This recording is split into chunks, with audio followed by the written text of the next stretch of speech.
अफगानिस्तान में अमेरिका के 20 साल बर्बाद हो गए हैं। 20 साल बाद एक बार फिर काबुल पर तालिबान का शिकंजा है। चारों तरफ दहशत का माहौल है। अफगानिस्तान के राष्ट्रपति अशरफ गनी भी इस्तीफा देकर देश छोड़ चुके हैं और हर कोई ये जानना चाहता है कि आखिरकार तालिबान ने अफगानिस्तान पर इतनी तेजी से कब्जा कैसे किया है। कैसे तालिबान ने बिना लड़े काबुल को फतह कर लिया। इसका सबसे पहला कारण है अफगान नेता। इस सवाल का पहला जवाब है वो नेता जिन्होंने तालिबान से समझौता करके अफगानिस्तान का भविष्य उन्हें सौंप दिया। अफगानिस्तान के दूसरे सबसे बड़े शहर कंधार में तालिबान ने वहां के स्थानीय राजनेताओं को इस बात के लिए राजी कर लिया कि वो अपने इलाके के सैनिकों को लड़ाई न करने के लिए कहें। इस बात की तस्दीक कंधार प्रांत के गवर्नर रुहुल्लाह खानजादा ने भी की, जिनके मुताबिक राजनेताओं ने सैनिकों से लड़ाई न करने का आग्रह किया और कंधार शहर बिना लड़ाई के ही तालिबान के नियंत्रण में चला गया।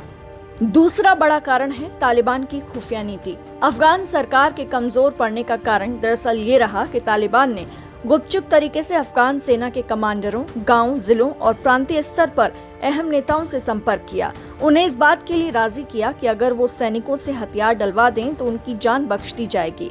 इसके लिए सैनिकों और कमांडरों के कबीले, परिवार और दोस्तों की भी मदद तालिबान ने ली। तालिबान की ये चाल कामयाब रही और वो बिना लड़े ही काबुल तक पहुंच गए।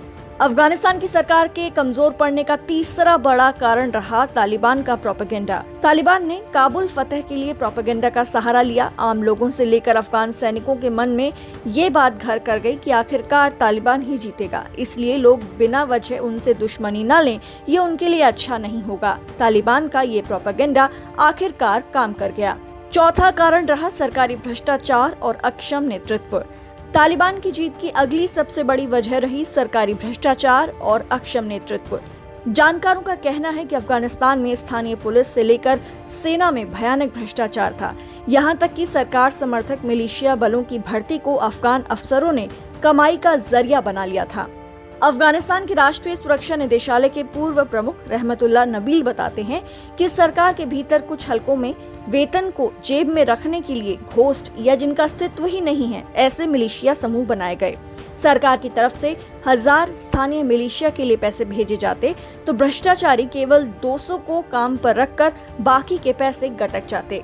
अफगानिस्तान में सरकार के कमजोर पड़ने का अगला बड़ा कारण है अफसरों और पुलिस का टूटा हौसला। अफसरों और नेताओं के गठजोड़ ने अफगान पुलिस का हौसला तोड़ दिया और उसे महीनों तक तनख्वाह के लिए भटकाया। तालिबान से लड़ रही अफगान सेना को खाने पीने और यहाँ तक कि हथियारों तक के लिए मोहताज कर दिया गया। भ्रष्टाचारियों ने सेना के हथियारों और जरूरी सामान की कालाबाजारी शुरू कर दी। सेना के हथियार तालिबान तक पहुँच गए।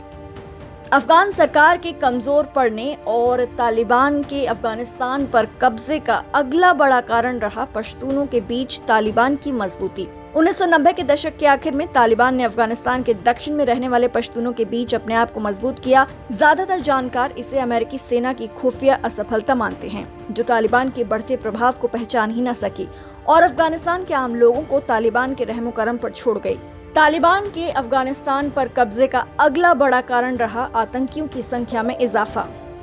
अमेरिका तालिबान समझौते के तहत अफगान जेलों से 5000 तालिबानी आतंकवादियों की रिहाई ने तालिबान की सैन्य क्षमता को बढ़ाया। पाकिस्तान के सैन्य अफसर और आतंकवादी भी तालिबान के समर्थन में उतर आए और अचानक तालिबान ने अपनी ताकत से सबको चौंका दिया। वहीं अफगान सेना की ताकत इस दौरान तेजी से घटी और इस सब के चलते अफगानिस्तान में सरकार कमजोर हुई और आज अफगानिस्तान पर तालिबान का कब्जा है।